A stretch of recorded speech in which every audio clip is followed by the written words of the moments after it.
Cercados, sem água, sem energia, sem comida e debaixo de bombas. Brasileiros dizem que não conseguem sair de Gaza bombardeada por Israel. Então, a gente vai ficar aqui até acabar o ataque. A guerra das fake news nas redes sociais. Babies, their heads cut off. Hello, Joe. O que está por trás do conflito Israel e Hamas, com a professora Arlene Clemecha. Polícia Federal investiga as digitais de Bolsonaro na redação de decreto golpista. São os primeiros. O ICL Notícias, segunda edição, está no ar. Nós traremos todos os brasileiros que estão naquela região.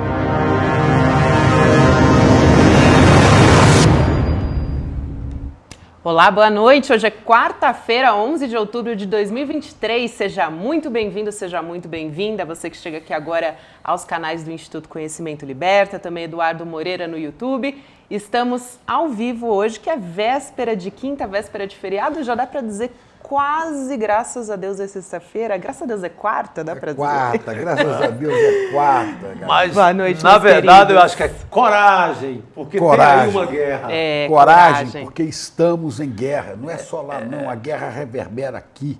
Sim. E a gente volta à guerra de narrativas que vivemos durante o governo de ultradireita de Bolsonaro e a campanha pela democracia no Você Brasil. tem gente, Chico, reeditando a eleição. Tem. Sabe, como Na se isso falta. fosse possível. O problema é outro. Vamos torcer pela paz lá no Oriente Médio. Aqui, não quero guerra aqui mais, não. E reconhecer o avanço que nós tivemos e temos com o governo brasileiro. hoje. Sim, na paz. Parece que sexta-feira também, eu já estava assistindo a Globo News agora há pouco, também foi convocada uma reunião no Conselho de Segurança da ONU, também para falar a respeito dessa guerra, né? A gente espera que se chegue... Convocada pelo Brasil. Né? Exatamente, convocada pelo Brasil. É muito bom, né, ter um governo federal que esteja atuando realmente pela paz. Porque diante do cenário, o que pode bater assim, não vai adiantar. Alguém tem que gritar e dizer, eu quero paz, eu quero reunir as pessoas. Porque o que a gente pensa assim, não vai dar nada, essa guerra vai se estender, isso é uma coisa secular. Mas, se alguém não pede a bola e pede paz... Estou com John Lennon. All we are saying, please give peace a chance. Dê uma chance à paz. Ele nem imaginava que ia ficar pior do que muito pior. Mas vamos começar, né, Chico Pinheiro? O que a gente vai trazer aqui nessa abertura? Os likes aí, Tem vamos como nessa? ser diferente, né? Hein? Vamos pedir os likes? Vamos pedir os likes, Por né? favor. Claro. Porque tem muita gente que chega aqui, acompanha junto com a gente, mas não dá o like, né? Então, se você está chegando agora e vai assistir o programa, vai acompanhar, aproveita e já deixa o seu like aí rapidinho. Você dá curtida, ativa o seu sininho e aí você nunca fica de fora das informações que a gente traz aqui do Brasil e do mundo. Olha só, gente. Chico Sá. Like. Chico Pinheiro, eu aqui esperando Gabriela seu like, né? Olha, não é isso. É para Entendi. as pessoas terem uma chance de ter Exato. informação com a visão um pouco diferente. Porque hoje as pessoas assistem, eu acho ótimo, tem muita informação na Globo News, na CNN, nas redes abertas, inclusive em canais internacionais, né? Mas muito com um viés diferente, né? Claro que há jornalistas aqui e ali que têm posições diferentes, mas a gente tenta fazer diferente aqui para trazer informação nova para você. E não só diferente, mas também independente, né, Chico Pinheiro? Que Independente. é muito Por isso, o importante. nosso jornalismo não tem nenhum patrocinador, não tem ajuda de governo, não temos anunciantes, não temos nada, não temos nenhum compromisso com nenhum grupo político ou econômico, a não ser com a nossa consciência e com o trabalho. Eu tenho dito que, viu, Chico, você sabe disso, que você também vive a mesma situação e o Gabi também. Eu nunca tenho trabalhado tanto.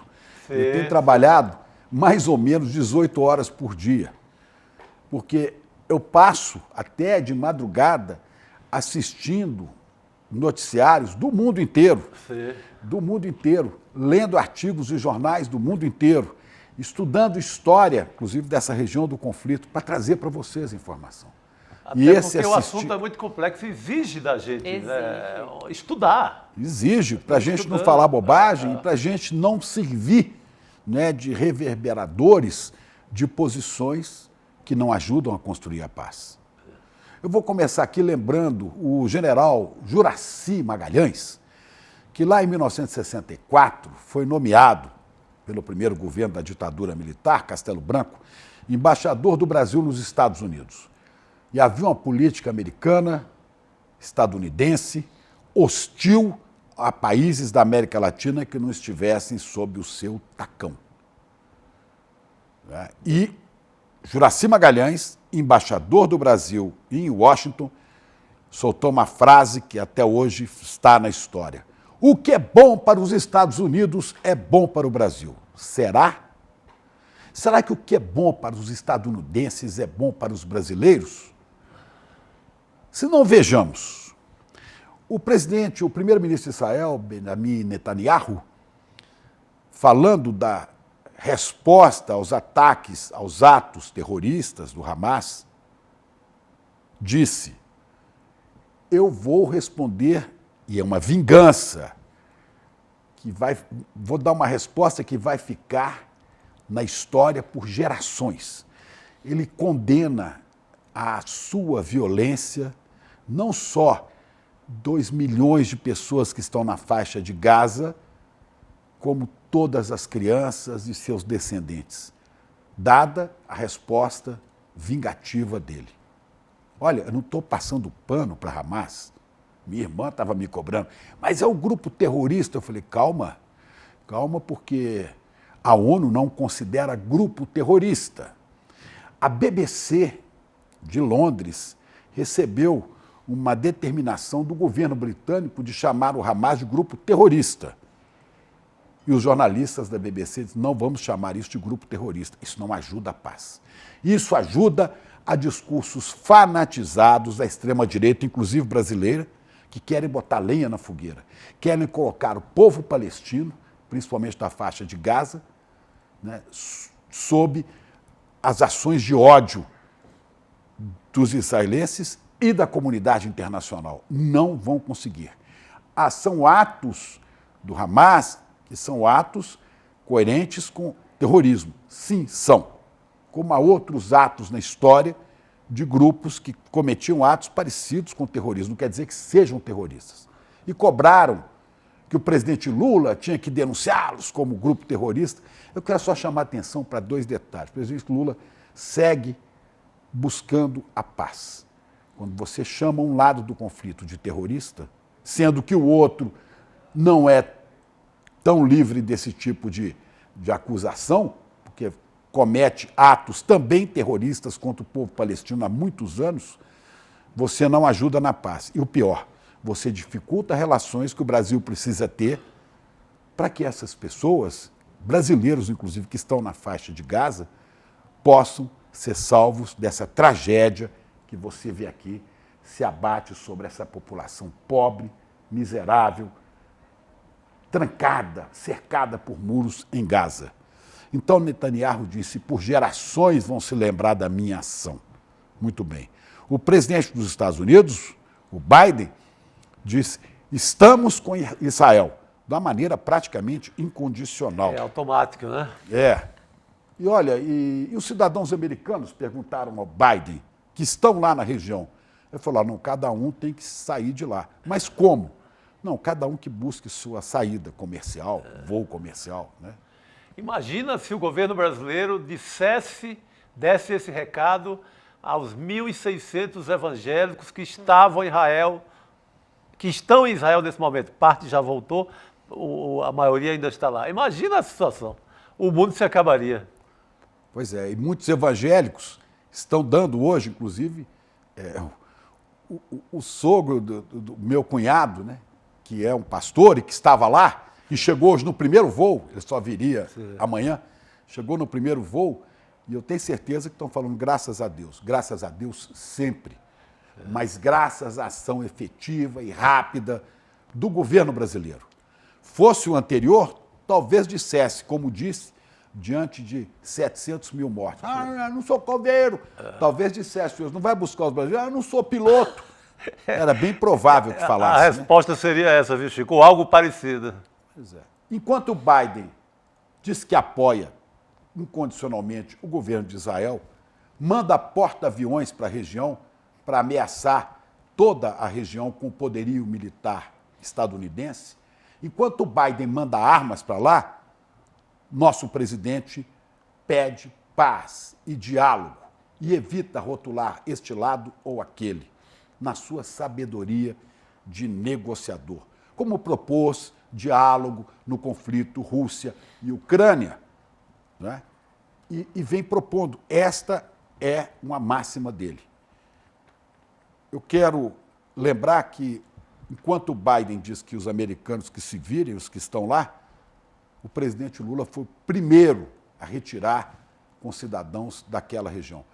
É o primeiro governo do mundo a mandar aviões para retirar brasileiros que estão angustiados e vivendo em meio a conflitos, né? Graças a Deus e graças ao governo que temos hoje, que não aceita, como dizia o ex-chanceler Ernesto, não sei das quantas, nós não queremos... Araújo, não queremos ser pária do mundo, como ele dizia. Aqui não, nós queremos ser ponto de equilíbrio, de conversa, de palavras de paz, não é? E ele vai lá e retira todos os brasileiros. E mais, quero fazer um apelo ao secretário-geral da ONU, Antônio Guterres, e à comunidade internacional para que juntos e com urgência lancemos mão de todos os recursos para pôr fim à mais grave violação dos direitos humanos no conflito do Oriente Médio. Crianças jamais poderiam ser feitas de reféns, não importa em que lugar do mundo. É preciso que o Hamas liberte as crianças israelenses que foram sequestradas de suas famílias. É preciso que Israel cesse o bombardeio para que as crianças palestinas e suas mães deixem a faixa de Gaza através da fronteira com o Egito. É preciso que haja um mínimo de humanidade na insanidade da guerra. É urgente uma intervenção humanitária internacional. É urgente um cessar-fogo em defesa das crianças, sejam israelenses, sejam palestinas. O Brasil, que está na presidência provisória do Conselho de Segurança da ONU, se juntará aos esforços para que cesse de imediato e em definitivo esse conflito. E o Brasil continuará trabalhando pela promoção da paz e em defesa dos direitos humanos no mundo. Palavras de Luiz Inácio Lula da Silva hoje no Twitter. Além das presidente palavras, né, CP, que são importantíssimas, logo na sequência a gente tem a decisão, né, do Brasil convocando, então, esse conselho na sexta-feira. Então, para além dessas palavras que são muito importantes do posicionamento, é realmente entrar em ação para mediar esse conflito, né? O Brasil se colocar nessa posição é muito importante, né? Pois é, e para entrar em ação, se ele fala assim, o grupo terrorista Hamas... Acabou, não há diálogo possível. E lembrando que a faixa de Gaza não é Hamas. A faixa de Gaza são palestinos pobres, como os nossos favelados, que estão naquela região, né, empurrados ali, cercados por muro, tendo o mar de um lado, o muro, e Israel do outro lado, com 300 mil homens do exército de Israel, mais 140 mil que já estavam marchando para ocupar isso por terra, né, com o maior poderio bélico do Oriente Médio nas mãos de um presidente insano, que é o senhor Benjamin Netanyahu, e são 2.200.000 palestinos que moram na faixa de Gaza. São 2.200.000 palestinos. Sabe quantos que estão na faixa de Gaza que são ligados de alguma maneira ao Hamas? 40 mil. Isso quer dizer que mais de 2 milhões e 100, não tem nada a ver com Hamas. É como se você... O que obriga a gente não associar, não achar que povo palestino é Hamas, automaticamente, não é isso. É como se você chegasse na faixa de Gaza brasileira, por exemplo, na favela da Maré, e botasse tanques e tropas para invadir, porque há ali traficantes do Comando Vermelho. Ou você chegar em Rio das Pedras e bombardear, porque ali há milicianos, ali estão trabalhadores, pais de família, crianças, pessoas que têm uma vida normal. Então, a faixa de Gaza é isso que você está vendo hoje, escombros, e tende a piorar. Todos pedimos, dê uma chance à paz e não propague discursos de ódio rotulando esse lado, aquele, pedindo ação enérgica contra pessoas como essas que você vê aqui na faixa de Gaza. A minha preocupação hoje, porque Israel já sofreu uma ação muito violenta do Hamas e não deve sofrer muitas mais, porque está se fortalecendo para se defender, né? Até porque a defesa não existiu com Netanyahu, né? Um fracasso em todos os sentidos.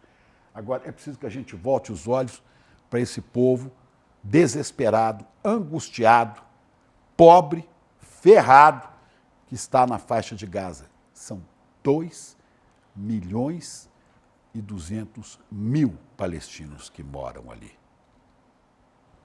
A gente não vai pensar muito neles, porque eles são pobres, eles são pardos, eles são párias, diferente de gente branca e rica que está do outro lado. Temos que ter compaixão, isso se chama compaixão. Vamos tocar aqui muita coisa, Chico. Eu já tomei muito tempo aqui hoje. Porque muito bem. O tempo necessário, né, Chico? Exato. Vamos. Agora, vamos falar sobre as informações a respeito dessa guerra, Chicos. Israel intensificou, então, os bombardeios. O governo convocou 300.000 reservistas para reforçar justamente os ataques a Gaza. Israel cortou energia e água do território, quer dizer, uma situação que já era completamente de calamidade, né? 97% de uma água que era impura para beber, para eles consumirem, já ficou pior ainda. Antes também a gente tinha, em média, 4 horas que essa população tinha acesso à energia, em média, na faixa de Gaza. Agora foi cortada completamente. ONU informando também que bombardeios em Gaza mataram 11 funcionários que trabalhavam, né, no caso. 18 escolas da ONU foram prejudicadas pelos bombardeios. A gente está falando de escolas, onde as crianças vão para estudar. A Universidade Islâmica também foi bombardeada. Segundo o governo de Israel, os alvos estavam servindo de esconderijo para os membros do Hamas. O primeiro-ministro, inclusive, Benjamin Netanyahu, anunciou a criação de um gabinete de guerra, outra informação recente com a participação da oposição. Vamos chamar a Heloísa Vilela para entender o que isso significa. Elo, boa noite para você. Opa, já.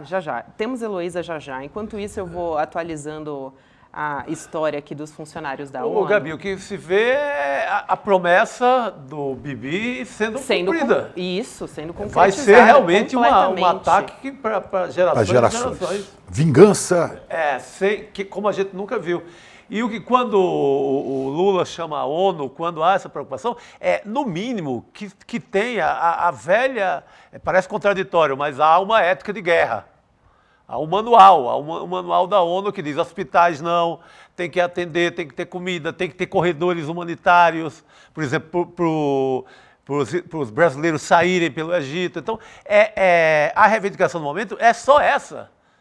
Dentro da bagaceira, da violência toda, do conflito, ter essas garantias que são históricas, que são da velha cartilha da ONU. É isso, Chico. Hoje, então, 5º dia de conflito entre Israel e o Hamas. A gente já tem mais de 2.000 mortos.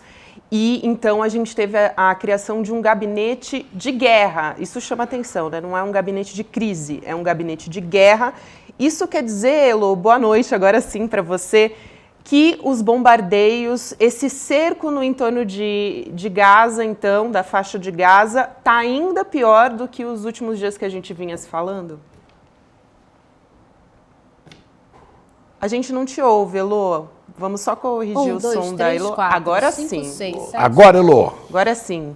Eu acho que, gente, isso mostra um aprofundamento do que já vem acontecendo em Israel e que é motivo de preocupação para muita gente, que é tornar a estrutura interna da política israelense ainda mais radical, ainda mais extremista, porque você coloca o país numa situação de guerra, você tem muito mais poderes para controlar a população, para tomar medidas fora do padrão da suposta democracia do país naquele momento. Então, acho que isso não só mostra esse problema interno da política israelense, como também, claro, deixa evidente a intenção muito séria de belicosa, né, de enfrentamento, de ir para a guerra, de ir para tudo ou nada, que o governo israelense está tomando com todo o aval indiscutível do governo dos Estados Unidos, o que é ainda mais preocupante. Vocês veem as imagens,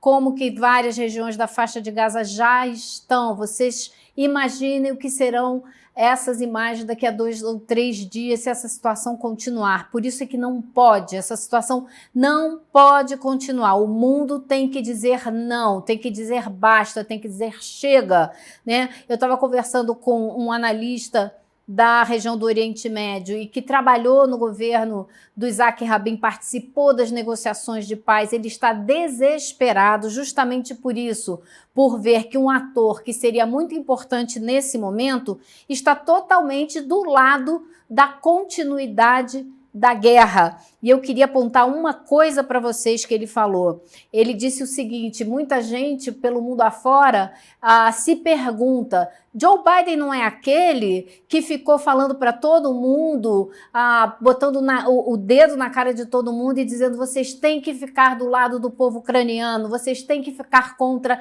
esse desrespeito das leis internacionais, dessa invasão ilegal da Rússia no território ucraniano. Esse é o mesmo Biden que acabou de dizer para Israel, vai em frente, faça o que você quiser, cometa crimes de guerra, que tudo bem, a gente está do seu lado. Como pode? E aí ele pergunta, né, o que existe de comum entre essas duas posições de um mesmo governo? Existe o interesse de promover a guerra e não de promover a paz. Então, eu acho que esse recado é o recado que fica. O mundo, as pessoas que têm humanidade, que estão preocupadas com essa situação, têm que dar um basta. Se não é mais função desse país, que já foi um negociador da paz nessa região, não será mais. Isso tem que ser capitaneado por outras forças, as forças do Sul Global, talvez lideradas pela China. Não será pelas mãos dos Estados Unidos que esse horror que vocês estão vendo aí na tela vai acabar. Elô, eu também queria te perguntar o seguinte, né? O que a participação da oposição significa, né? É uma união de Israel para reagir ao Hamas? A oposição, é muito preocupante isso, porque o que você vê? Você vê que o Benjamin Netanyahu está conseguindo fazer o quê? Está conseguindo botar todas as pessoas numa situação de medo, de pavor tão grande que estão se unindo em torno dele para, de alguma maneira, apoiar essa guerra. Mas eu acho que isso não é unânime, está longe de ser unânime. Existem muitas vozes dentro de Israel, da política israelense, que não concordam com o que está acontecendo, que entendem que os palestinos foram empurrados por uma situação de completa condição subhumana de vida e que isso em algum momento ia explodir em violência, ia voltar para Israel sob a forma de violência. Se a gente pensar no histórico, né, gente, assim, você fez ali acordos de paz que nunca foram cumpridos, e quem negociou esses acordos? Eram forças civis, eram forças que pregavam a paz e não o enfrentamento através da força como o Hamas fez. E esses grupos foram descredibilizados porque os acordos não foram cumpridos. Então, eles ficaram numa situação péssima diante da população, porque não conseguiram dar a resposta que a população precisava. E aí cresce o Hamas, cresce a solução a tentativa de solução através da força. Enfim, é muito difícil, muito preocupante ver que outras forças políticas em Israel começam a se colocar ao lado de Netanyahu. Muito preocupante. Elô, e os Estados Unidos também enviaram o maior navio de guerra do mundo para Israel, né? E o Hezbollah diz que está em estado de alerta também. Isso indica, né, mais uma coisa, né, vamos dizer assim, mais uma caixinha que vai se colocando em cima de outras caixinhas e a gente vai escalando assim a guerra, né, Lu? Pois é, você veja essa imagem, né, Gabi? Olha para esse porta-aviões. Você pode, em algum momento, pensar, puxa vida, essa é uma superpotência que está procurando a paz na região. Você pode pensar isso? É assim que você tenta buscar uma solução política e diplomática? Eu acho que não, né? Então, acho que isso só coloca mais lenha na fogueira, só coloca a região toda em estado de alerta, de tensão, de preocupação e de risco. A gente tem que lembrar que durante muitos e muitos anos, né, há muitos anos que isso acontece, talvez desde a Segunda Guerra Mundial, o maior orçamento dos Estados Unidos é o orçamento das armas, da defesa. Ele vive da indústria de armas, vive de vender, de negociar e de armar o mundo. É tanto, Chico, que ele está sempre ali 4, 5 conflitos no mínimo.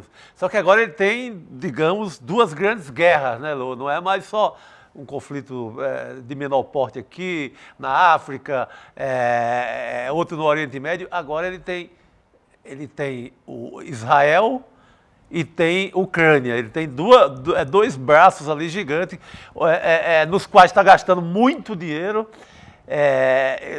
Eu acho que vai mudar, inclusive, acho que o tamanho dele econômico no mundo, não, Elô? A China, eu acho que deve estar dando risada, de certa forma, dessa história, porque abre-se aí um veio, infelizmente com a guerra, de decadência do Império Americano para valer, né?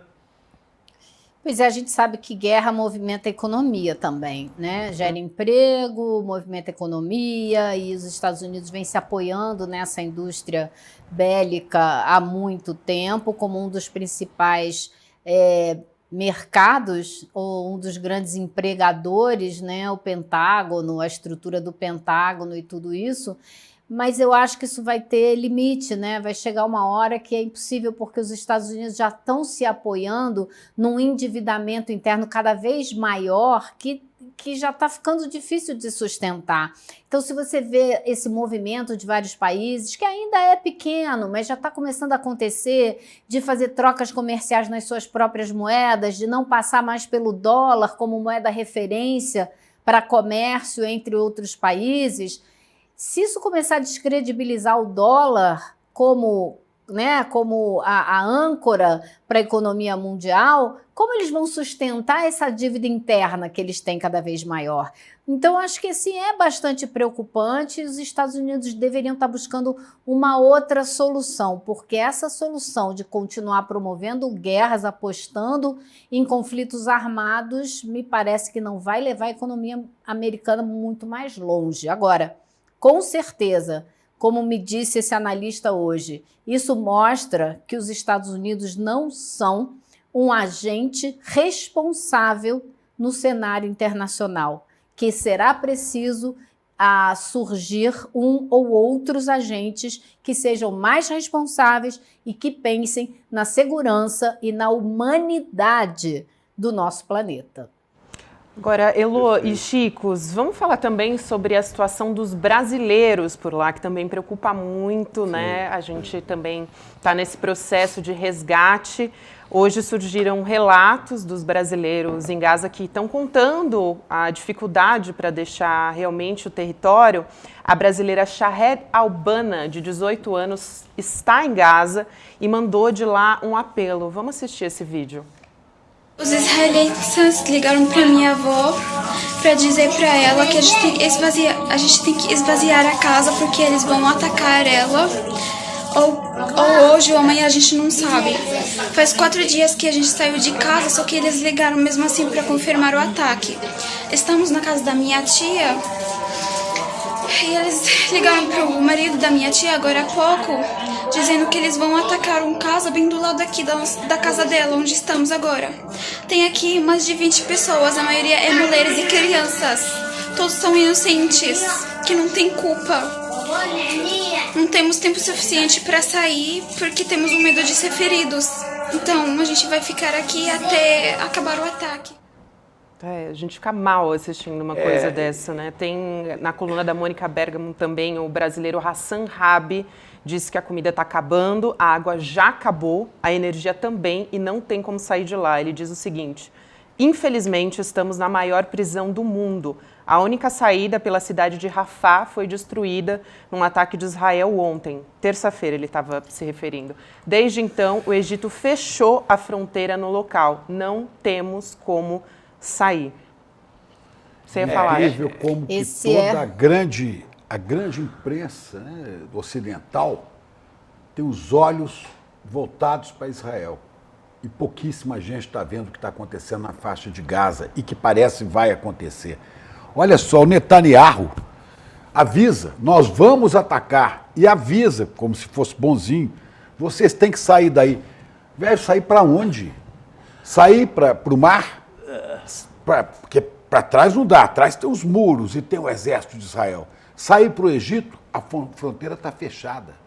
Quer dizer, estão lá, com o Hamas lá dentro, e com todo o poderio do governo de Israel, com apoio dos Estados Unidos, marchando sobre eles. Então, o depoimento dessa moça ela está numa casa só mulheres e crianças, que são exatamente as duas preocupações da nota do Lula, né, em relação a mulheres e crianças nesse momento, apelando para os dois lados para proteger pelo menos eles. Pois é. Chico, eu conversei hoje com o pessoal do Itamaraty. Essa é a grande preocupação do governo brasileiro, é retirar de lá os brasileiros que estão na faixa de Gaza, que querem sair, que querem fugir desse conflito. E a única maneira é, claro, pedir ajuda do Egito, porque eles precisam sair pela fronteira com o Egito, porém o Egito está numa situação complicadíssima porque Israel bombardeou essa saída. Então você não pode passar ali com ônibus, porque você corre o risco de ter todo mundo morto por um ataque. Então, o que está acontecendo? E o Itamaraty não vai dizer isso nunca, mas existem canais secretos aí que o Itamaraty alimenta, claro, de comunicação com o Hamas, para que seja possível negociar com o Hamas a retirada dessas pessoas, que ele permita que o ônibus com os brasileiros saiam de lá. E eu estou falando isso porque eu acho importante, mais do que nunca, a gente entender a importância da diplomacia. A diplomacia que joga para conversar com todo mundo. Por isso é importantíssimo conversar, sim, com o Hamas, conversar com todos os agentes, todos os atores num conflito como esse. E a gente tem que reconhecer a diferença que está fazendo a mudança de governo no Brasil. Isso não é propaganda do governo brasileiro atual, porém é fundamental ter um trabalho diplomático, conversar com todo mundo. Isso está se provando agora,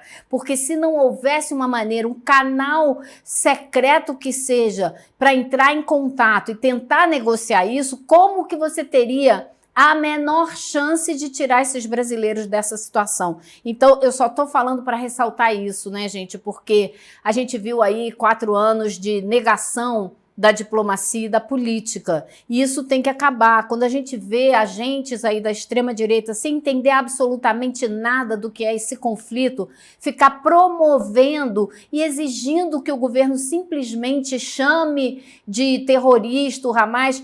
Gente, o Lula disse que foi um ataque terrorista, só que a diplomacia não vai usar esse termo nunca, só no dia que a ONU começar a usar também. Então é isso, a conversa é que tira a gente dos piores conflitos.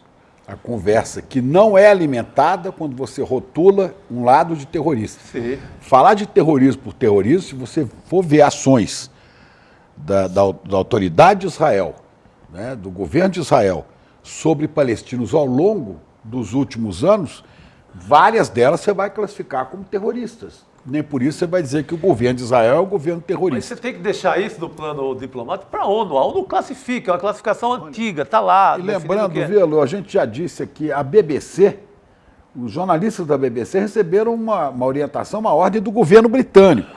Só que a BBC não é uma TV pedido, estatal, né? Vamos dizer assim. Um pedido. Não é uma TV estatal, é uma TV pública, na qual os cidadãos têm interferência. Então é para chamar de grupo terrorista. Os jornalistas da BBC, que eu respeito muito, olha, não são comunistas, não. Não são de esquerda, nada disso. São jornalistas independentes. Estão na BBC. Nós não aceitamos chamá-los de comunistas, porque a ONU assim não os chama. Os terroristas. Não é? Mas é melhor olhar... E aí, Lô lembrou, está lá na nota do Lula, quem quiser ler e reler de novo, quem estiver obcecado por achar que o governo brasileiro não se pronunciou, o Lula, pessoalmente, está lá no Twitter dele, no primeiro momento, ele chama de ação terrorista. Sim. Pois é. E ele foi Sabe, criticado mas pelos dois lados, ele- inclusive, né, Chico? Muita gente dizendo que ele não deveria ter Sim, usado essa Aí a nota palavra. do Lula. Mas ele é um estadista, né? Pelo amor de Deus, vai Ou se ter ele que foi conversar. criticado pelos dois lados, acho que é sinal de que ele acertou, né? Sim. Lô, bom ponto. Bom ponto. Tem Olha, Lô, conversar, tem que eu me conversar lembro, até só a última. rapidinho, eu me lembro da entrevista longa que eu fiz com um brasileiro que lutou em 2 guerras e foi até condecorado como Cavaleiro de Honra da França. Lutou na Guerra Civil Espanhola contra Franco e depois lutou na França. Grande memória de Apolônio de Carvalho. Sim. Né? Um bravo guerreiro que nos deixou aos 90 e Brasileiríssimo, poucos esse anos, sim. há 10 anos mais ou menos. Eu fiz uma longa entrevista de 2 horas com ele, né? E ele dizia que estava na resistência francesa, França ocupada pelos nazistas, e que ele passeava vestido de mulher, de braço dado com um companheiro para não ser descoberto, passando ao lado de um muro, de um quartel, e atirava granadas dentro, onde ele sabia que tinha uma concentração de soldados. Provavelmente matou alguns ali, né? Que ele atirava a granada. Eram quartéis de nazistas ocupando. Aí você fala, este é um ato terrorista? Sim. Uma bomba jogada no meio de pessoas que não estão esperando é um ato terrorista. Aí você vai dizer, então a resistência francesa era terrorista. Não, não. Ela tinha princípios a defender. Não é? Eu acho que as ações do Hamas, você pode chamar de ações terroristas, sim, não é? Porque tem essa característica. Mas a defesa sendo feita ali que é de uma Palestina livre, de uma Palestina respeitada, que não é e nunca foi. Né? Então, este é o problema que está por trás. São essas margens estreitas que tornam o rio violento. Né? E depois você não entende por quê. Não justifica, não, nada justifica a matança de civis inocentes, nada, nada. Perfeito. Mas a gente pode entender, né? Vamos nessa, gente. A gente vai chamar agora a Luciana aqui para conversar com a gente. Luciana Correia, que é jornalista, editora da agência Lupa de Checagem de Informação. Luciana, boa noite para você. Obrigada por aceitar nosso convite. A gente está vivendo um momento agora em que a guerra é a primeira vítima, né? Quando a gente fala de informação, e desde que começou o conflito, várias fake news já viralizaram. Então a gente trouxe a Luciana aqui para conversar com a gente. Oi, boa noite a todos. Prazer estar aqui conversando com vocês. Boa noite, querida. Exatamente. Bom, vamos começar com uma notícia que foi divulgada ontem, inclusive a gente falou sobre isso já um pouco de manhã, por um canal chamado I24 News, né? A repórter diz que 40 bebês teriam sido degolados pelo Hamas na comunidade de Kfar Aza.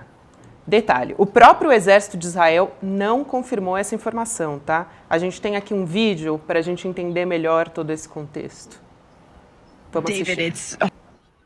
David, it's hard to even explain exactly just the mass casualties that happened right here. In fact, the Israeli military says they still don't have a clear number, but I'm talking to some of the soldiers and they say what they've witnessed as they've been walking through these different houses, these different communities, babies, their heads cut off. That's what they said. Gunned down, families completely gunned down in their beds. You can see some of these soldiers right now comforting each other. Many of them reserves who jumped into action, leaving their own families behind as well, not knowing the sheer horror that they were about to come to. They say they've never experienced anything like this. This is nothing that anyone could have even imagined when you're walking through here. Baby cribs thrown to the side. Bom, a repórter, ela diz que ela ouviu essa história de soldados sem confirmar a informação, e aí a agência Lupa apurou que esse, vou abrir aspas aqui, o suposto crime não foi confirmado oficialmente pelas Forças Armadas de Israel e apresenta uma série de inconsistências. Luciana, que inconsistências são essas? Você pode dar os detalhes dessa apuração de vocês, por favor? Gabriela, posso até dizer que, na verdade, que não é nenhuma apuração só da Lupa aqui no Brasil. Na verdade, existe uma rede mundial de checadores que trabalham em conjunto nessas situações gigantescas, como que está acontecendo, né, na Palestina e em Israel. E, assim, checadores de vários lugares do mundo estão mobilizados tentando encontrar respostas para essas dúvidas, né? Para um caso como esse, que obviamente chama muita atenção, porque é muito grotesco, assim. Então, na verdade, começou pelo próprio relato da repórter, que diz ter recebido essa informação de um militar. Então, em um momento ela fala o número de bebês, em outro momento ela não fala o número de bebês. Correspondentes de veículos internacionais tentaram, a partir dessa primeira informação, também checar a informação com outros militares, com outras fontes militares, e aí as fontes militares começaram, nós não temos essa informação. Outras fontes disseram sim, há bebês mortos, porém não falaram decapitados. Outras fontes disseram sim, há pessoas decapitadas, porém não falaram 40 bebês ou bebês. Veja bem, não há uma negação sobre o fato de haver vítimas nessa situação brutal. O que há aqui ainda é que não é possível dizer que 40 bebês foram mortos e decapitados nessa situação em que ela colocou, e porque a última ponta e a fonte primária dessa informação, que seria o Exército de Israel, em tese de onde surgiu a primeira informação, nesse momento não confirma e diz que não tem essa informação confirmada e que precisaria de um tempo para checar e para verificar, checar e confirmar essa informação para a imprensa. Então, a última informação que vários checadores do mundo tiveram do Exército de Israel é que não é possível ainda, pelo menos, dizer que isso de fato aconteceu. Olha, essa notícia a gente viu Luciana, inclusive o Globo deu, a CNN de Portugal deu, vários veículos importantes do mundo deram essa notícia, né, como verdadeira. E Chico, e talvez seja o fato mais divulgado no momento no Brasil. Você vê que os bebês, as crianças sempre são as maiores vítimas da guerra e os maiores instrumentos de propaganda política numa guerra. Porque sensibiliza muito, né? Quando você fala criança decapitada, imagina, isso toca todo mundo. Elô, agora você quer me comentar chamou a também? atenção também. Não me chamou a atenção. Não sei se isso chamou a atenção de vocês e a sua, Luciana, mas a narrativa da repórter, que não necessariamente casa com as imagens que a gente está vendo. Então ela diz: a gente anda por aqui, vê berços por todo lado, os soldados agora estão se consolando uns aos outros por causa dessa situação. E a gente não vê nada disso na imagem que ela está mostrando. Isso também me chamou a atenção. Mas é o risco da gente servir a propaganda, né? A gente acaba servindo, nós jornalistas, a propagandas interessadas de um lado ou de outro. Né, Luciana? E o que eu ia dizer para complementar é que, óbvio que num momento de checagem de uma formação como essa, a gente tenta buscar qualquer tipo de evidência, inclusive em imagens, e ainda não apareceu nenhuma imagem, o que seria horrível, inclusive, mas nenhuma imagem que ajude a confirmar essa informação, nem dessas que a repórter, nessa situação, acabou narrando ali, né, ao vivo. Vamos trazer outro exemplo também. Tem uma matéria de 2019 do jornal Haaretz, até me desculpa pela pronúncia. É o jornal mais importante de Israel. Exatamente, o jornal mais importante de Israel. Além do I24 que eu citei agora, né, que o I24 News, que é um canal que passou a apoiar o primeiro-ministro de Israel, Benjamin Netanyahu, para garantir a licença de transmissão. A Lupa detectou várias, né, fake news desde o início do conflito, da guerra no sábado. Luciana, eu quero te perguntar se você pode trazer alguns exemplos e quanto tempo leva para a gente detectar que é uma fake news, né? Quando começaram a rolar essas informações a respeito de bebês decapitados e 40 bebês, né? A gente teve, por exemplo, nas redes sociais, muita gente falando sobre isso.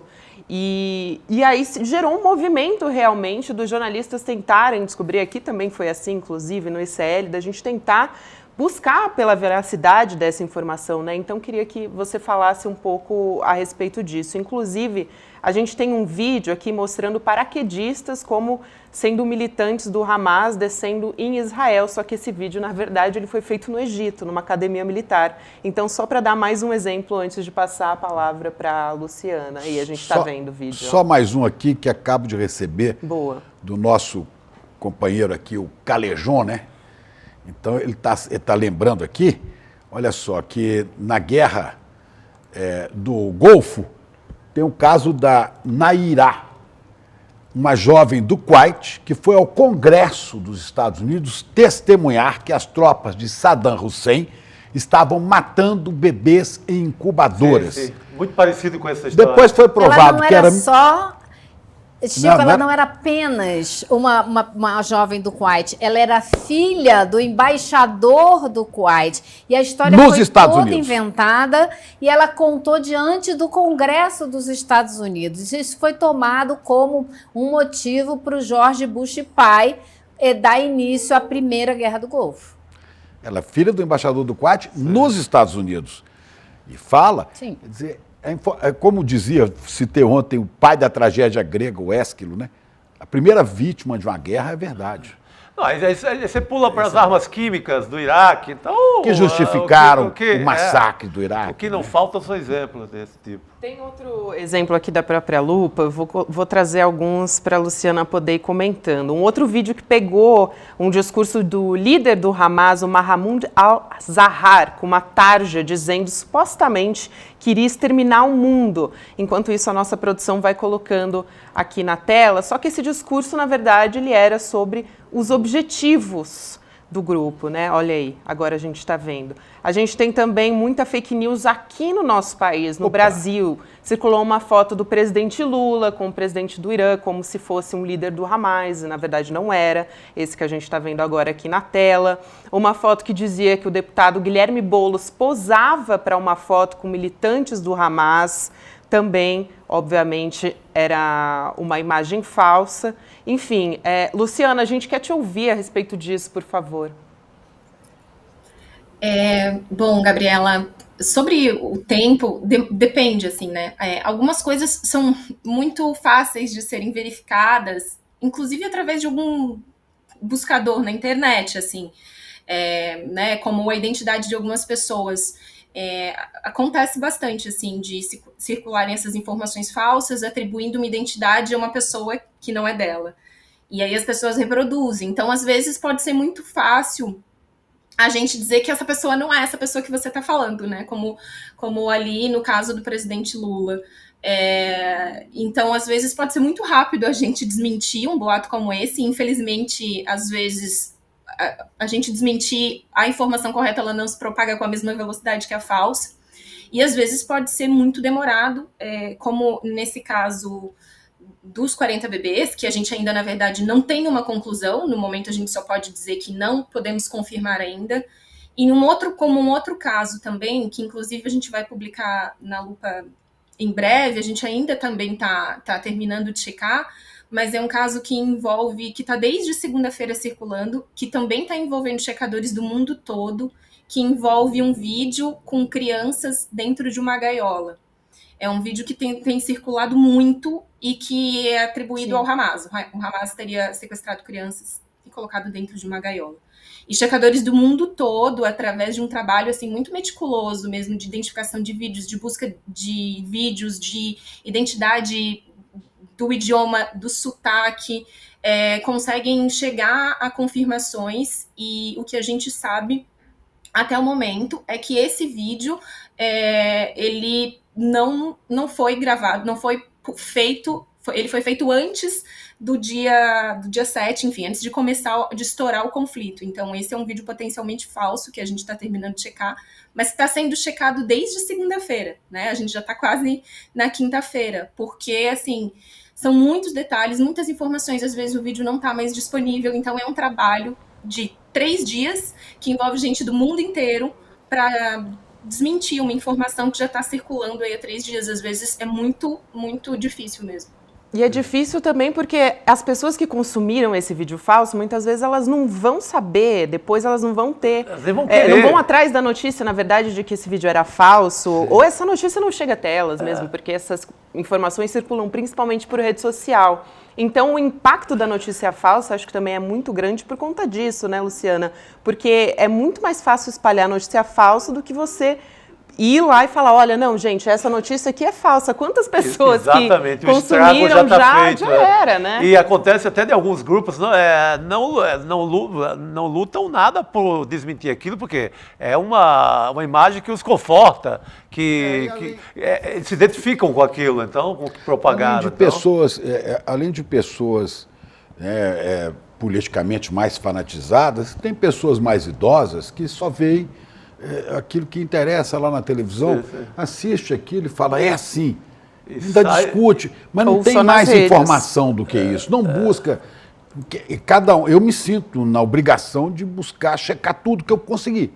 E posso até estar errado, mas eu estou tentando checar. Claro. Nós estamos tentando. Quantas horas por dia a gente está fazendo isso? Mas a gente se dá o trabalho porque a gente é jornalista também, né? Agora para o cidadão comum, vejam bem, né, Luciana, esse caso dos bebês, ele é muito difícil, porque você vê a repórter postada ali, ela diz que ouviu os soldados, não são entrevistas diretas, que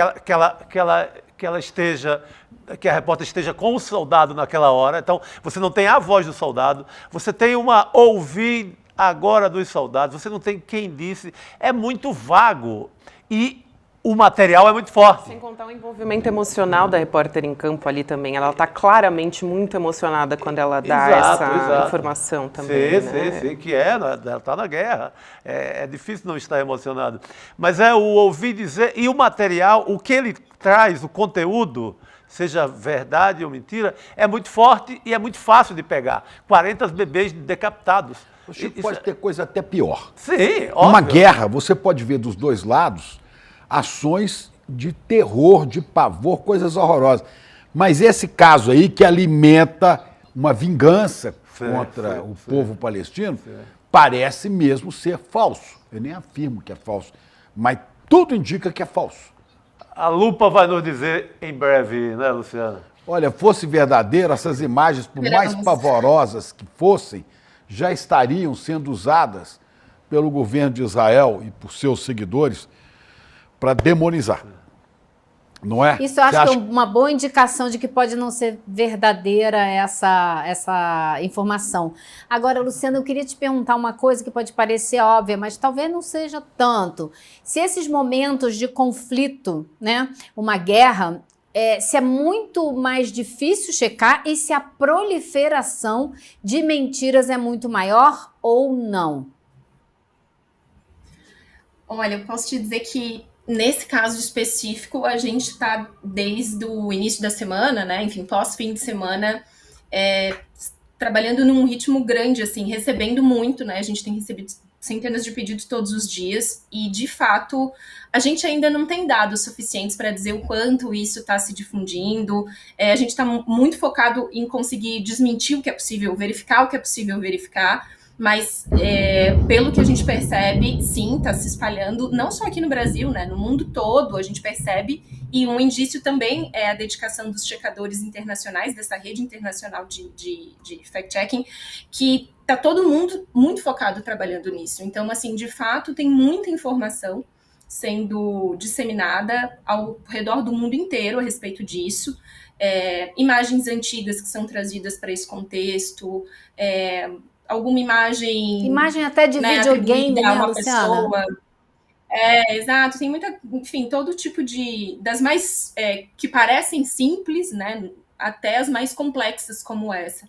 Então, sim, tem se difundido muito, disseminado muito esse tipo de informação falsa nesse momento.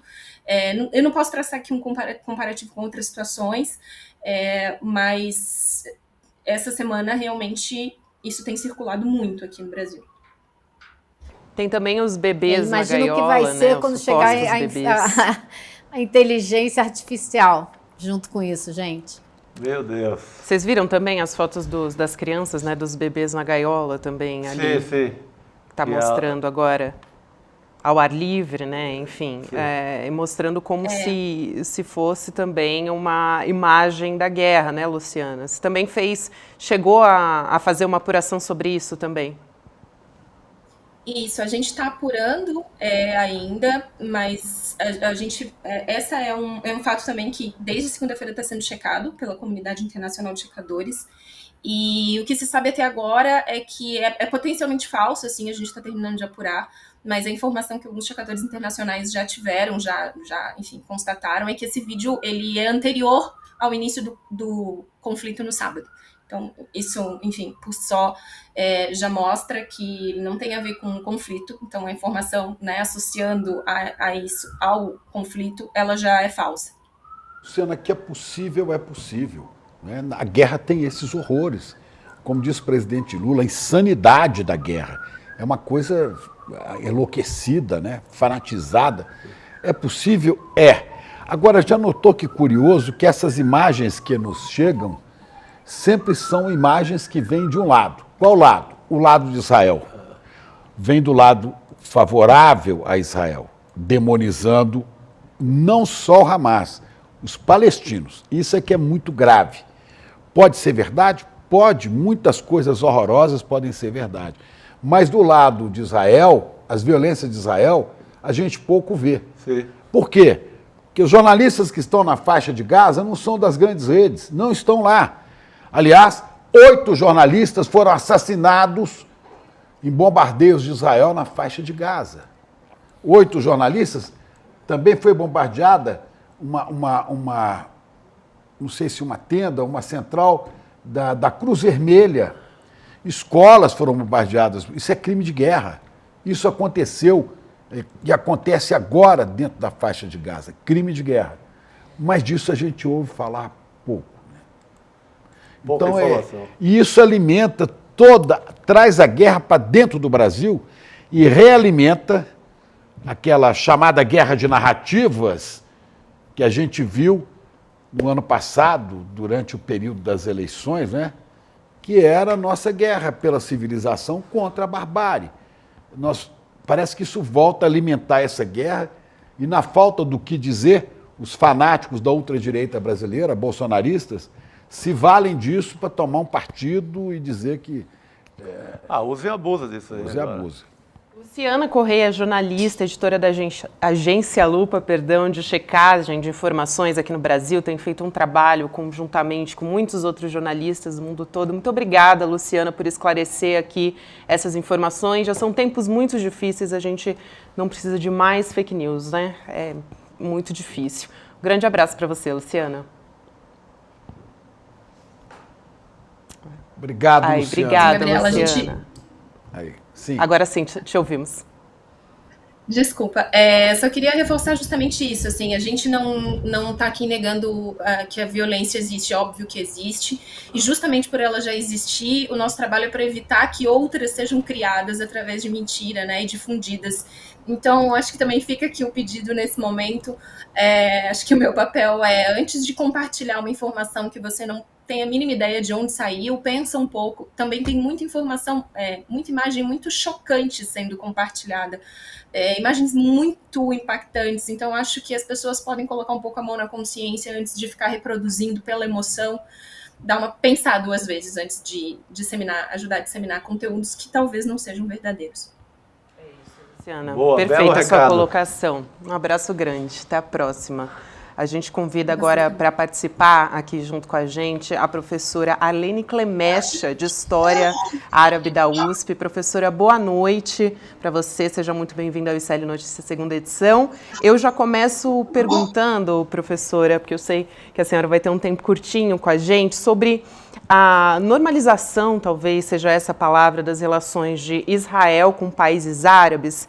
É um dos motivos para esses ataques recentes do Hamas? A gente teve algum estopim e quais foram os objetivos, né? Quais são os objetivos do Hamas ao atacar o Israel? Boa noite para a senhora. Boa noite, Gabriela. Obrigada pelo convite, um prazer conversar com vocês.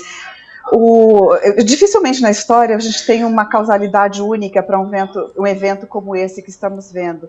Certamente a normalização de países árabes com Israel cai muito mal para organizações palestinas que estão tentando atingir sua libertação nacional. Mas, sabe, se a gente for ver, os palestinos há muito tempo não têm apoio dos países árabes. Não avalio esse como um fator decisivo. Certamente um dos fatores, mas provavelmente não o decisivo. Mesmo sabendo que a Arábia Saudita não é qualquer país árabe, é o país árabe guardião das mesquitas sagradas, né, de Meca e Medina. Então, é guardiã dos locais sagrados mais importantes do Islã. O seu papel é de centralidade, de muito peso em qualquer assunto interárabe. E a normalização da Arábia Saudita é iminente, ou era iminente até o começo desse ataque, e esse ataque afasta essa perspectiva por algum tempo, pelo menos. Mas os Estados Unidos estavam já trabalhando fortemente em conseguir obter essa normalização, era um objetivo declarado, depois de outros já terem normalizado suas relações diplomáticas com Israel, como Emirados Árabes, Bahrein, Sudão e enfim, Marrocos. Então, é uma situação, sim, a ser considerada. Outra situação a ser considerada pro timing disso, para o momento, é o marco, a data de celebração aí da Guerra do Yom Kippur, que foi, digamos, na história, o último momento de uma derrota da inteligência israelense, uma derrota que, no final das contas, não foi uma guerra perdida para os árabes, porque os Estados Unidos entraram, mediaram cessar-fogo, mas foi uma derrota israelense, com certeza, a Guerra de 1973. O fator decisivo, no entanto, nisso tudo, é o levante palestino, porque não se pode pensar que você vai colocar uma população de 5 milhões de pessoas sob clausura na faixa de Gaza, 2 milhões e pouquinho, mais quase 3 milhões na Cisjordânia, e achar que essa clausura, que é absoluta na faixa de Gaza e é complexa, e, enfim, são, na verdade, bantustões na Cisjordânia, mas achar que você vai castigar essa população, exercer um castigo coletivo, uma punição coletiva, que também é um crime de guerra, sobre essa população, no caso da faixa de Gaza, por 17 anos ininterruptos, e que isso não vai explodir, que em algum momento você não vai ver o retorno do oprimido. Na faixa de Gaza, houve 3 anos atrás, um pouco antes da pandemia, o movimento da resistência não violenta da faixa de Gaza, manifestações corriqueiras, todos os dias, manifestações pacíficas, para exigir e tentar chamar a atenção do mundo para a situação da faixa de Gaza, e o mundo, infelizmente, não olha, né?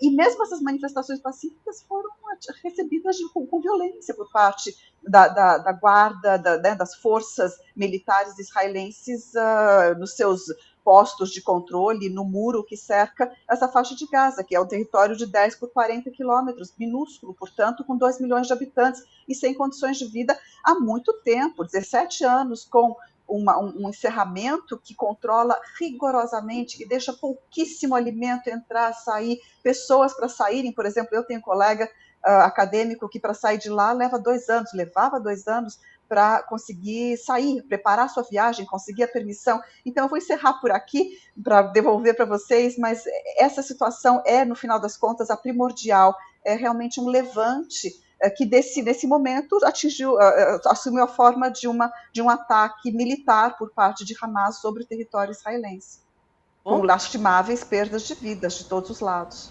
Sim. Elo, vai lá. Professora, a senhora acabou de dizer que, infelizmente, o mundo não presta atenção. E são 17 anos de uma situação subhumana que se vive na faixa de Gaza. E agora, depois de tudo que a gente está vendo, essa destruição, essas mortes, a senhora espera que haja alguma virada nisso? Essa é uma análise bastante difícil de se fazer, Heloísa.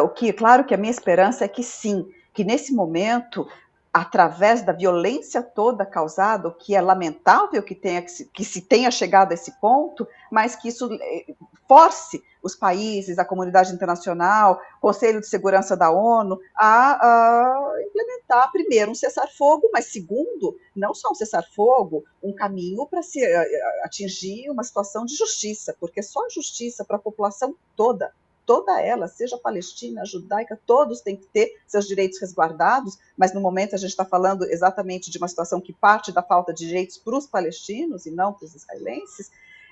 Isso precisa acontecer, né? O que não é animador é ver os Estados Unidos deslocarem um porta-aviões para próximo da faixa de Gaza, como dizendo, Israel, damos nosso apoio incondicional ao seu direito de se defender. Então, é uma chancela, na verdade, para a permanência dessa situação. É como se os Estados Unidos dissessem, olha, vamos te apoiar para que nada mude, para que o massacre do povo palestino continue acontecendo ano após ano. Esse é o 5º ataque massivo perpetrado por Israel sobre a faixa de Gaza e que tem cada vez levado a um número de mortos estrondoso, 1.000 mortos, 1.200, 700, então, e com muitos civis. Achar que isso daí é morte de militante do Hamas, não é, a população civil que está sendo massacrada. Então, no final das contas, quem perde com isso são as pessoas, estão perdendo suas vidas, estão perdendo suas perspectivas completas, né? E isso não vai acabar com o conflito, isso só vai gerar mais raiva, mais revolta. Não vai nunca chegar a um fim dessa forma. Tem que haver uma junção dos países para dizer cessar fogo e partir para a solução. A solução, aliás, né, deixo aqui registrado, não é difícil, não é complexa, é difícil de implementar. É difícil, mas não é complexa, não é um segredo para ninguém. E passa pela lei internacional e direitos humanos. E o presidente Lula, professora, lembrou muito, né? É o diálogo, é sentar para conversar. Assim como Ucrânia e Rússia, a conversa é difícil, mas difícil. Viver é difícil e perigoso, como dizia o Rosa. Mas eu queria só uma tentativa, que a senhora pudesse fazer para a gente, talvez uma avaliação geopolítica disso. Não é? À medida em que há um ataque forte de Israel à população palestina de Gaza ou da Cisjordânia, houve uma resposta ao norte do Hezbollah também, à medida que isso acontece, isso pode unir o Islã e provocar um conflito maior ainda? Porque a senhora falava, por exemplo, no sheik saudita, né? o príncipe Mohammed bin Salman. Mohammed bin Salman, MBS. Ele estava se aproximando de Israel, como já se aproximou dos Estados Unidos. Né? Mas esse ataque vai de encontro a toda a população muçulmana da Arábia Saudita. Ali estão, como a senhora disse, Meca e Medina. Né? Isso mexe também, ainda que sejam posições um pouco diferentes, com os islâmicos do Irã, do Líbano, da Síria.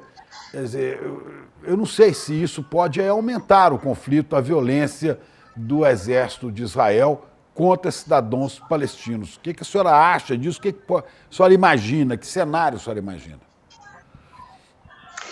Chico, você faz muito bem em lembrar que existe uma população enorme de muçulmanos e eles são solidários com os palestinos. O mundo tem mais de 1,5 bilhão, é a religião que mais cresce. Você tem muçulmano do sul da África até o extremo leste da Ásia, cujos filhos às vezes nascem e recebem o nome de Jerusalém ou de Al-Aqsa, Mesquita de Al-Aqsa. Então, o poder dessa imagem que tem a Jerusalém, a Palestina, para o cidadão comum muçulmano é muito forte. E eles sentem muito a dor do palestino, a despossessão, a Nakba, a expulsão dos palestinos. Para o cidadão comum é algo muito forte, e ele se solidariza. A gente viu na Copa do Mundo, Marrocos ganhava jogo e era a bandeira da Palestina que era erguida. Agora, os regimes árabes não. Historicamente, não. Os palestinos, na verdade, nunca tiveram apoio decisivo, material, efetivo da maioria dos países árabes. Ao longo da história, aqui e ali, houve o apoio de Saddam Hussein no Iraque, o apoio de Gaddafi na Líbia, para a OLP que fazia essa resistência na época a luta de libertação nacional palestina. E a Arábia Saudita, a bem da verdade, ela nunca defendeu efetivamente, fica no nível da retórica. Então, quando eu digo que isso pode atrasar a normalização, é atrasar. Não é a vontade de MBS, de Mohammed bin Salman, vir ao apoio efetivo dos palestinos. Hoje, dentro do mundo árabe, os palestinos têm algum apoio do Catar, que procura ter uma posição mais neutra e de direitos humanos nesse conflito, mas, assim, na medida em que ele defende a causa palestina, ele dá algum apoio. Tem algum apoio do Irã, que é muçulmano e não é árabe, mas apoio efetivo não tem. O grande fator, né, o grande entrave tem sido os Estados Unidos. Não precisa de nenhum país árabe envolvido, porque eles não vão fazer a diferença nesse conflito. A Síria, ainda na retórica, tinha uma posição até agora há pouco, mas a Síria está destruída. E o Hezbollah, sim, mas não é um país, não representa um país, representa uma organização, um partido político com um exército muito poderoso. Tenho. Quando o Bin Salman, da Arábia Saudita, por exemplo, não está, né, não assume a posição em defesa do povo palestino. É uma posição dele, mas ele é um governo autoritário. Eu quero saber do povo, os habitantes da Arábia Saudita. Eles tomam posição? Os muçulmanos que vivem na Arábia Saudita. Sim, o povo é muito solidário. Eles sentem a dor do palestino como sua dor. O povo sim, mas os regimes não. Como você bem disse, é um regime autoritário que não presta contas à população. Às vezes você não consegue nem saber direito o que está acontecendo na Arábia Saudita, porque a internet é tão controlada e a opinião pública é tão silenciada que as notícias não chegam, você não sabe o que está acontecendo. Mas a gente pode dizer com total segurança que é quase unanimidade, não é totalmente, tem grupos na população que não são pró-palestinos dessa forma, mas é quase unanimidade. O árabe, o muçulmano, ele se solidariza. Isso é muito importante, porque no longo prazo isso tem um efeito. Regimes vêm e vão. A situação geopolítica muda. Agora, veja, não significa que os árabes nunca se envolveram. Em 2002, houve uma proposta que partiu de Riad, da Arábia Saudita, de restabelecimento das relações diplomáticas de todos os países árabes com Israel, 2002, desde que Israel terminasse a ocupação militar dos territórios palestinos, Cisjordânia e faixa de Gaza, aceitando a criação de um Estado palestino em 22% do território, que é uma parte ínfima do território da Palestina histórica, mas os países árabes em conjunto ofereceram isso para Israel. Pouco depois, a organização da comunidade islâmica reiterou a oferta. Disseram, a oferta da Liga Árabe agora é a nossa oferta. E todos os países muçulmanos juntos do mundo lançaram a mesma oferta para Israel. Normalizaremos relações diplomáticas com Israel desde que Israel tire as suas forças militares da Cisjordânia, da faixa de Gaza e de Jerusalém Oriental. O que é isso? São os parâmetros da ONU. É o que a ONU determina e não se aplica. Mas Israel ignorou. Mas já tinha um processo de paz em vigor que, na verdade, já tinha degringolado em 2002. Então, o que os países árabes fizeram foi retomar os parâmetros da ONU, recolocar na mesa, lançar isso para Israel como uma proposta ampla de paz.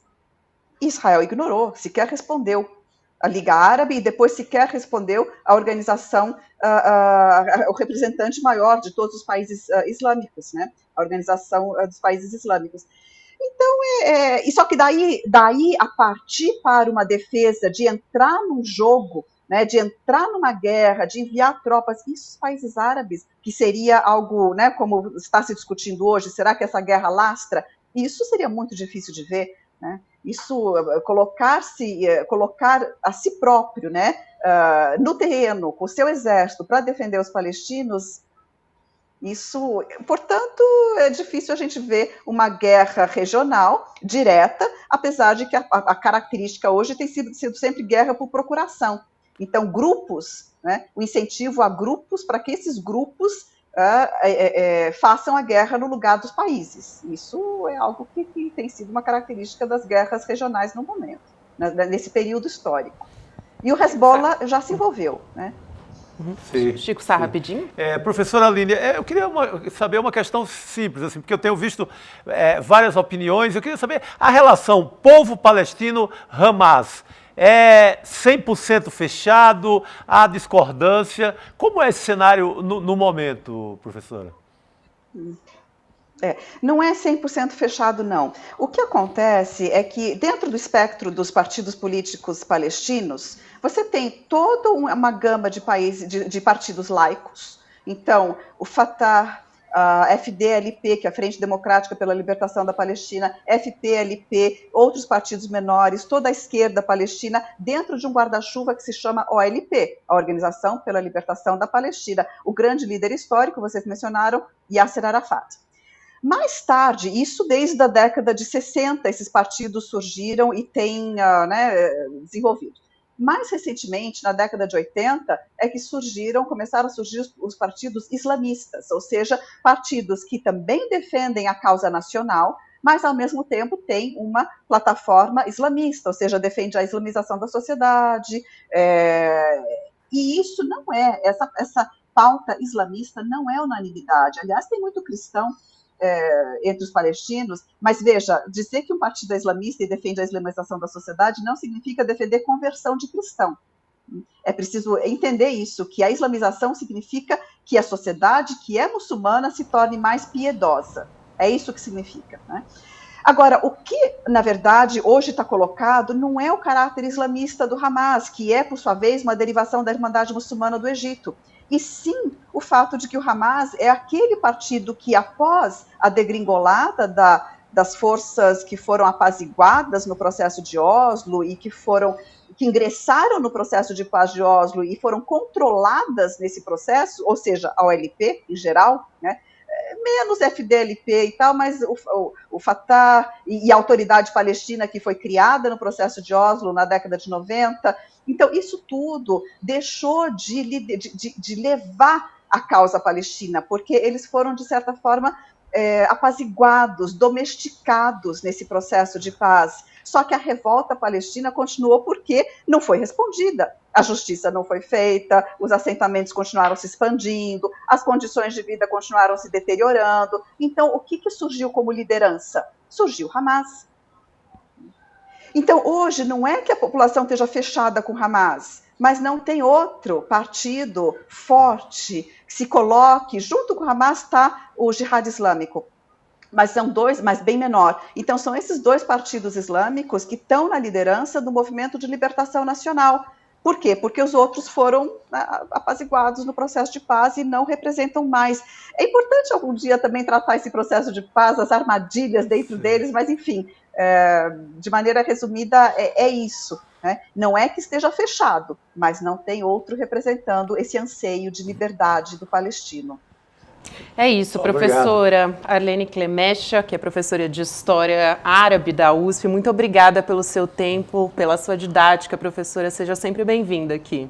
Um abraço. Muito obrigada. Obrigada a vocês. Prazer. Elô, você Boa noite, também. professora. Obrigada, querida. Bom feriado para você. A gente se vê semana que vem, né? Ou, não, você vai estar comigo no feriado, né? Sim, senhora. Juntinhas, eu e você, Elô. Povo trabalhador, povo trabalhador. Você beijo. Não, vocês dois vão folgar, né? E é bom demais. Vamos para as notícias aqui do Brasil agora, gente. Elô nos deixa, porque a gente vai falar com Guga Noblar agora. A Polícia Federal está investigando o relato do ex-ajudante de ordens da presidência, Mauro Cid, de que Bolsonaro atuou diretamente na discussão da elaboração de um decreto golpista, tá? Para impedir a troca de governo depois das eleições de 2022. Segundo Mauro Cid, o Guga vai trazer os detalhes, mas eu já te adianto que Bolsonaro pediu alteração numa minuta de um documento que determinava a prisão de autoridades e a realização de novas votações no país. Informações do jornal O Globo. E também, segundo a jornalista Bela Megali, as pessoas envolvidas na defesa de Bolsonaro disseram que o ex-presidente vai argumentar que não há golpe sem armas e não há golpe sem a sua assinatura em documentos. É isso mesmo, Guga? Não precisa de assinatura nos documentos para fazer essa associação? Boa noite para esse trio maravilhoso. Pois é, gente, o Bolsonaro quer se sair com essa, a de que ele não deixou nenhuma assinatura, mas a digital dele no golpe já tá lá. Tá cada vez mais claro que o Bolsonaro é o mentor do golpe. Isso já era óbvio, a gente que, enfim, assistiu a todo esse processo, viu o que o Bolsonaro fez ao longo desses anos todos, sabe que foi ele que atiçou isso tudo, mas agora está claro que foi ele que articulou a ponto de, inclusive, ser o mentor da minuta do golpe. Aquela minuta que, a princípio, eles diziam que não sabiam de nada, que não sabiam quem tinha feito, que não sabiam quem tinham como que tinham recebido aquilo, essa minuta que parou com Anderson Torres, que também parou com Mauro Cid. Pois é, foi o Bolsonaro, segundo a delação do Mauro Cid, que fez junto com o Felipe Martins, o assessor dele, que teria, a princípio, criado uma espécie de esboço da minuta de golpe e que teria depois passado pelo crivo, pelo aval de Jair Bolsonaro. Foi no momento que ele fez essas alterações. As alterações que o Bolsonaro fez, pelo jeito, foram para convencer as Forças Armadas a entrarem no golpe, que foi depois dessas alterações, segundo o Mauro Cid, que ele apresentou a minuta de golpe para os 3 comandantes das forças, Marinha, Aeronáutica e Exército, naquela reunião em que o Almir Garnier, que era o comandante da Marinha, teria dito que estava só à espera de uma ordem do Bolsonaro, mas que Freire Gomes, então comandante do Exército, teria dito que não toparia. A Aeronáutica teria ficado na miúda, na deles. Mas foi esse o roteiro do golpe. O Bolsonaro, portanto, segundo o que tem vazado, tá vendo? Mais um ponto da delação que está vazando. A gente já discutiu um ponto ontem, mais um hoje. Segundo essa delação, o Bolsonaro é que articulou tudo, o Bolsonaro é que pensou na minuta, aquela minuta que ninguém sabia quem fez, foi feita pelo Bolsonaro. O Bolsonaro tinha um grupo, que era o grupo de bucha de canhão, que estava a postos para tumultuar, e tinha um outro grupo que estava criando um argumento jurídico para poder sustentar o golpe. Então, é cada vez mais óbvio e cada vez mais temos o DNA de Jair Bolsonaro. Então, mesmo que não tenha uma assinatura dele, vai ficando cada vez mais difícil ele escapar desse processo. Convenhamos, será que o cara vai estar lá a assinatura? Eu vou dar um golpe assinado Jair Messias Bolsonaro? Pô, é aquilo ali. Pô, gente, pegar a bique dele. Como diria o áudio do Medo e Delírio. Pô, peraí, meu irmão. Peraí, meu irmão. Pô, isso não vai nada, pô. Assinado Jair Messias Bolsonaro. Eu quero dar um golpe com a bique ali. Claro, irmão, pelo amor de Deus, senão não precisava investigação, não precisava nada, não precisava ele dar aquela missão ao Braga Neto de falar com os 2 grupos para que não ficasse muito bandeiroso a história, sabe? Como se já não tivesse o suficiente, né? Mas Meu Deus do céu. Agora, olha, Chico Sá, a relatora da CPMI do golpe, a senadora Elisiane Gama, ela se pronunciou sobre isso, inclusive ela disse que é gravíssimo esse suposto envolvimento aí do Jair Bolsonaro na redação desse decreto. Então já temos também a CPMI do golpe de olho nisso, né, Guga? Pois é, ela vai na semana que vem apresentar o relatório final da CPMI, há indícios para indiciar Jair Bolsonaro. Ela deve mandar tudo isso para a PGR. Pelo amor de Deus, com a PGR. Nem indiciado né, Guga? Nem indiciado nem nada indiciado até agora. Ô, Guga, e nada da PGR ser escolhido, o novo procurador? Por enquanto parece até que é um jogo do Lula, né? Que o Lula está deixando ali a substituta, enquanto ele não trocar, de certa maneira a gente imagina que ela vai estar ali tentando agradá-lo, quem sabe para ficar de vez ali, porque ela também tem a esperança.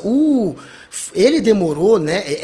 Essa jogada do Lula em demorar em indicar alguém, inclusive demorar em dizer que não contaria mais com o Aras, em deixar o Aras ali de certa maneira cozinhando, acabou deixando o Aras na mão do Lula. Essa é a verdade. O Aras ficou esse tempo todo tentando agradar o Lula. Então o Aras fez o jogo do Lula, já que ele estava sendo cozinhado. Então parece que o Lula continua com esse jogo de cozinhar, está cozinhando ainda. Enfim, não dá para apontar ainda uma data para sabermos quando virá o novo procurador. Talvez o Paulo Guinot, né?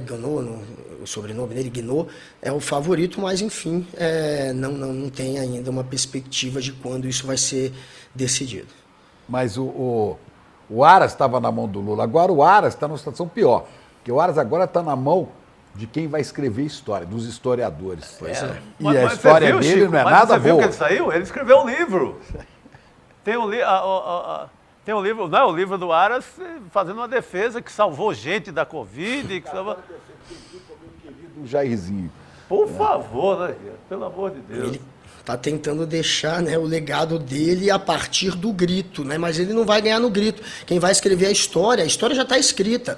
É só a gente buscar as reportagens de jornais que a gente já tem a história escrita, e o Aras, ele, sem dúvida nenhuma, manchou a reputação dele, e acho improvável que algum dia ele volte a ter credibilidade.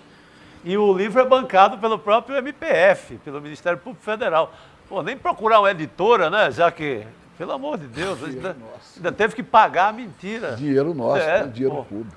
Agora, gente, também essa história de que está saindo mais um pedacinho, né, do depoimento, do relato do Mauro Cid a partir da PF, é interessante pensar, né? A gente vai ter logo o relatório final da CPMI do golpe. Sim. Acho que o desdobramento vai ser ainda maior a partir dessa investigação da PF, né? Não vai dar para ter tudo agora já de uma vez. Lógico que já tem, segundo a senadora Elisiane Gama, elemento suficiente para um indiciamento, mas vai se enrolar ainda mais, né, Guga?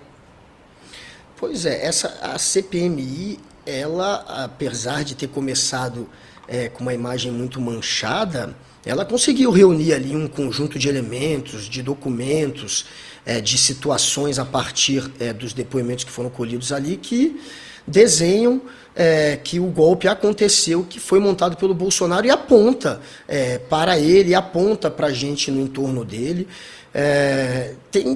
Vai sair algum caldo daí. A PGR agora, que não vai estar mais na mão de um bolsonarista, provavelmente vai atuar com base na investigação que foi tocada na CPMI.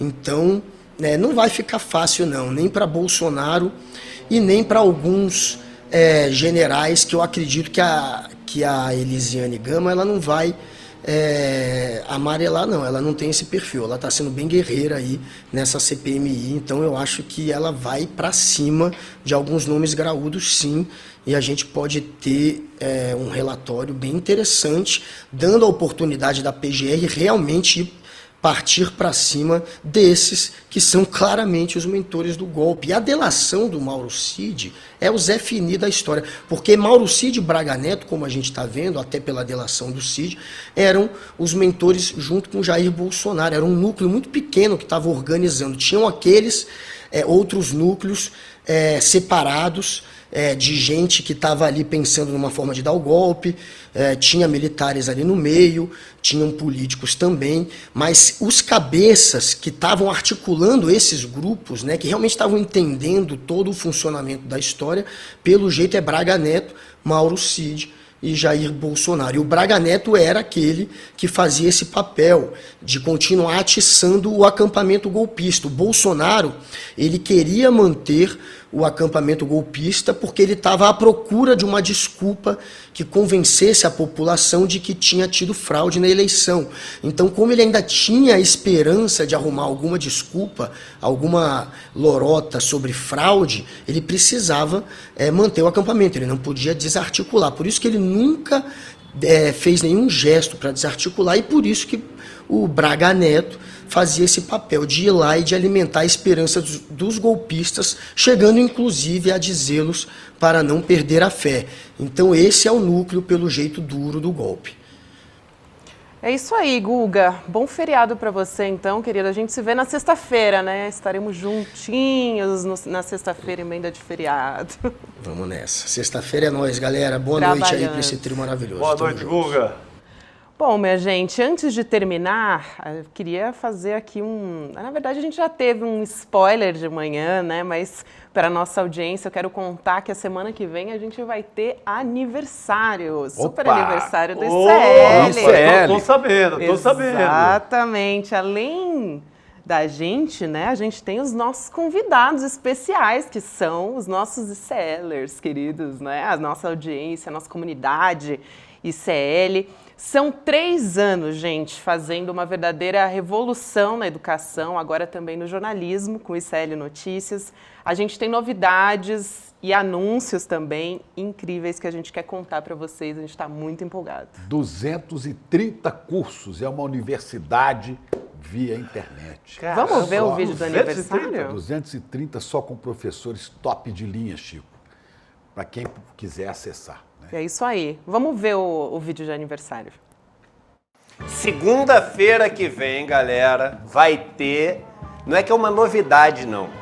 É a novidade. Will, tá sabendo da novidade? Amiga, sim, eu recebi no zap agora. O dedo de compartilhar tá coçando já. É inacreditável. Todo mundo precisa saber disso. Olha só, vai rolar o aniversário do ICL e esse vai ficar para a história. Esse aniversário vai virar notícia, isso eu garanto. Vai virar notícia? Rapaz, o que vai rolar? Essa notícia vai viralizar no zap. Essa e muitas outras, viu, Hobbs? Pode printar. Esse aniversário você não vai querer perder de jeito nenhum. Então não enrola. Pode marcar na sua agenda aí. A partir do dia 16 de outubro, vai rolar esse aniversário cheio de surpresas. E no aniversário do ICL, você, da nossa comunidade, é convidado especial. Pode esperar. Como eu falei, vem muita coisa boa por aí.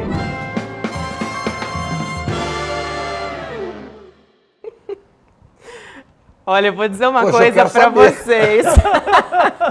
Todo mundo aqui no ICL formado em artes cínicas, viu? Total, tô de olho em vocês. Todo mundo no dramalhão. Maravilhoso, gente, esse vídeo. Adorei. Então, dia Só 16... tem ator e atriz bom aqui, né? Não, incrível, incrível. É uma descoberta, gente, pelo amor de Deus. O pessoal, muito talento, as muito novelas talento. estão perdendo, gente. Presta atenção aí nesses atores do CL. Dia 16 de outubro, então, 6 horas da noite, segunda-feira, você é o nosso convidado. Você fica agora com o Sinapse CL, com os nossos queridos Roberta Garcia, César Calejon, vão entrevistar o Reginaldo Nasser, professor de Relações Internacionais da PUC. Grande Nasser. Nossa, né? mais uma aula. Vamos embora, então? Então vamos fazer a nossa ciranda. Amanhã é dia da gente sambar um pouco, Chico. Pensando não só no Brasil, mas paz no mundo. Paz no mundo. E bom feriado, gente. Venham amanhã, hein, que eu vou estar esperando vocês. Tchau. Olá, pessoal. Meu nome é Suzy Pisa, eu sou filósofa, formada pela Unicamp. Atualmente eu sou professora da Universidade Federal do ABC, atuo na linha de Ética e Política e gravei um curso para o Instituto Conhecimento Liberta, que está disponível na plataforma, sobre a filósofa Hannah Arendt. Hannah Arendt é, sem dúvida, uma das grandes pensadoras do século XX, de fundamental importância não só para a filosofia, mas para as ciências humanas de maneira geral. Esse curso ele tem a peculiaridade de trazer para vocês grandes textos da Hannah Arendt. Então, a cada aula eu fui apresentando alguns fragmentos de obras como Entre o Passado e o Futuro, As Origens do Totalitarismo, enfim, tantos outros textos da Hannah Arendt que são fundamentais para compreender conceitos fundamentais da teoria dela. Mas também procurei tensionar o pensamento dela com uma série de discussões contemporâneas que a própria Hannah Arendt é tensionada, é questionada, como, por exemplo, as questões raciais no texto Responsabilidade e Julgamento. Com essa diversidade de textos e de temáticas, eu acabei elaborando um título para o curso que ficou Pensar com e contra Hannah Arendt. Então, não apenas com o intuito de apresentar a autora para vocês, mas também apresentar, eu tive o intuito de fazer com que cada um que se aproxime do curso, que possa acompanhar essas aulas, possa pensar criticamente o que significa essa pensadora e de que maneira que ela contribui para desenvolver a nossa capacidade de pensar sobre política, sobre temas tão fundamentais nos dias de hoje, como banalidade do mal, o que é uma esfera pública e todas as discussões tão relevantes acerca de regimes totalitários e a própria definição do que é política. Eu convido vocês para acompanhar esse curso, espero que vocês gostem. Além do meu curso, tem mais de 200 cursos na plataforma do ICL, cursos de altíssima qualidade, com grandes professoras e grandes professores, grandes intelectuais brasileiros. E eu tenho certeza que cada um de vocês que acessar a plataforma vai ter bastante coisa para aprender.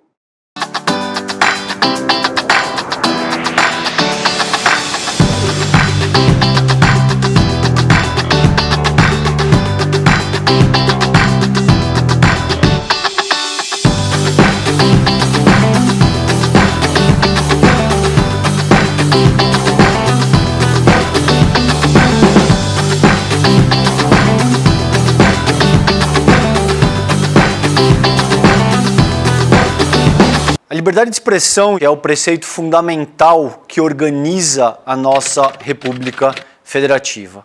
É um valor constitucional que deve ser respeitado, porque sem a liberdade de expressão e, sobretudo, sem a liberdade de imprensa, não existe o adequado funcionamento daquilo que a gente chama de nação. Contudo, ao longo dos últimos anos, sobretudo sob a égide do bolsonarismo, as pessoas passaram a confundir liberdade de expressão com a liberdade de praticar crimes. A liberdade de expressão, ela não compreende a prática de crimes.